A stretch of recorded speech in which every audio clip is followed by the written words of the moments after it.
Hello, happy Assembly Day. I hope everybody's okay. I hope you're all enjoying slightly warmer weather. This week it's kind of exciting because tomorrow, actually today, if you're watching it tomorrow, Wednesday is the spring equinox, which means that the day and the length of the day and the night are exactly the same. So from Thursday onwards, the days will start to get even longer and the days will be longer than the nights, which means that we can play outside more, which means that we have more daylight and it feels a little bit more like spring. And I'm really excited by all the signs of spring. You can see lots of lovely things in the grounds around us. You can see flowers, you can see new leaves, and it's really, really exciting. So let's get on to our assembly for this week. Otherwise, I will just ramble on about all of the things in the spring that make me happy. And there's nothing wrong with that. So, okay, this week is Neurodiversity Celebration Week, and it's celebrating our unique strengths and differences because everybody is different. We're all really, really good at totally, totally different stuff. You might find one thing in school really, really easy because you're amazing at it, but other things are really, really difficult. And it's because our brains work in a slightly different way. Everybody's brain is slightly different, and everybody's face is slightly different, and everybody's fingerprints are slightly different. So it's the fact that the things that are inside our body in there are just slightly different to each other, in the same way that all of the outside things with our bodies are slightly different. So let's explore what that means. So, Neurodiversity Celebration Week is about celebrating the strengths and talents of people who think and learn differently. It's about recognizing hard work and determination, and it's one way of reminding everyone of the importance of being kind and accepting of everybody. So, again, like we said before about people who follow a different religion, who might be gay or lesbian or bisexual or transgender, or might be differently able. It's okay. It doesn't matter whether somebody has a condition like autism or ADHD or whatever, which we'll talk about. Everybody is welcome at Wincham. That is the key thing. Everybody is welcome. It just doesn't matter. Everyone's welcome here. So let's have a think. What is neurodiversity? Now, I can't play this video from here because YouTube doesn't like it. So I will share that video with teachers who can shade this video and then come back to my bits. Okay, right, there we go. So we know that neurodiversity is a difference in the way our brains are wired. And it means that some people find things challenging and other people find them easy. And there may be things that you find easy that other people find difficult. So have a think about something that you are really good at and have a think about something that you find difficult. So I'll give you my example. Something that I feel that I am good at, I quite like reading, and I can read really, really, really, really quickly. So it means that I can skim through lots and lots of pages very, very fast and understand everything that's been said. And it's much, much faster than the speed at which I read. Okay, so I feel that I'm good at reading. But things that I find difficult, I have tried for years to learn musical instruments. I've tried lots of different musical instruments, and I find it really difficult because I can't coordinate my fingers in the same way. So I can think about what one hand is doing. If I'm learning the guitar, I can think about what one hand is doing like that, but I can't think about what the other one is supposed to do. Or if I'm playing the keyboard, it's strange because I can type on my computer, but I can't play the notes that I'm supposed to play. And I've tried and tried and tried, but I find that incredibly difficult. And there are some of you who can play musical instruments, and I am always really in awe of those things that you can do.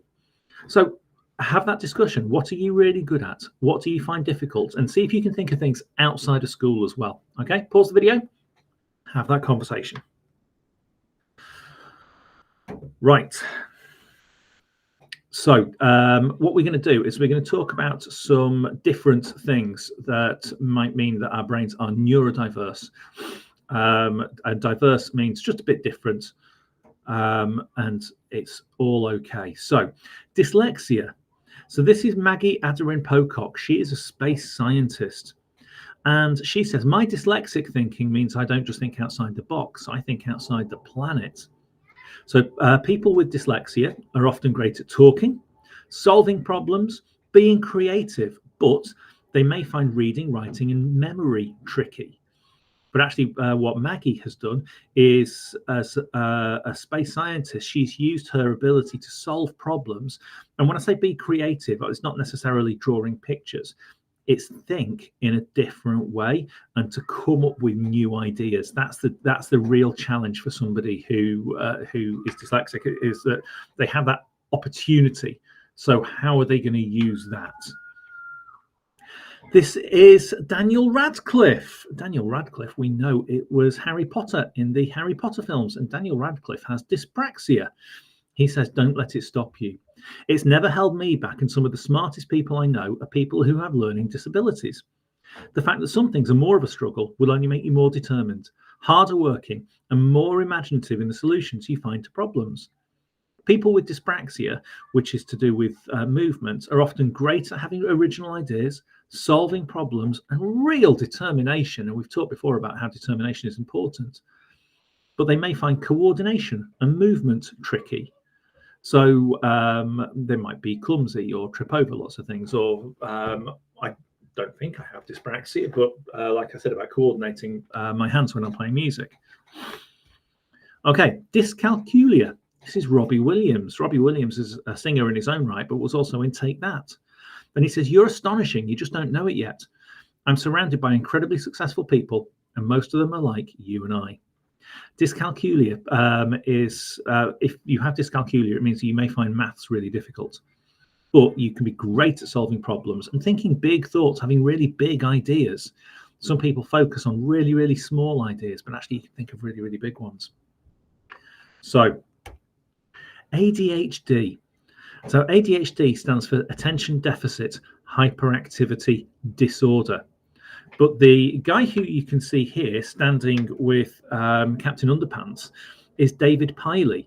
He's the author of the Captain Underpants books, and he calls it Attention Deficit Hyperactivity Delightfulness.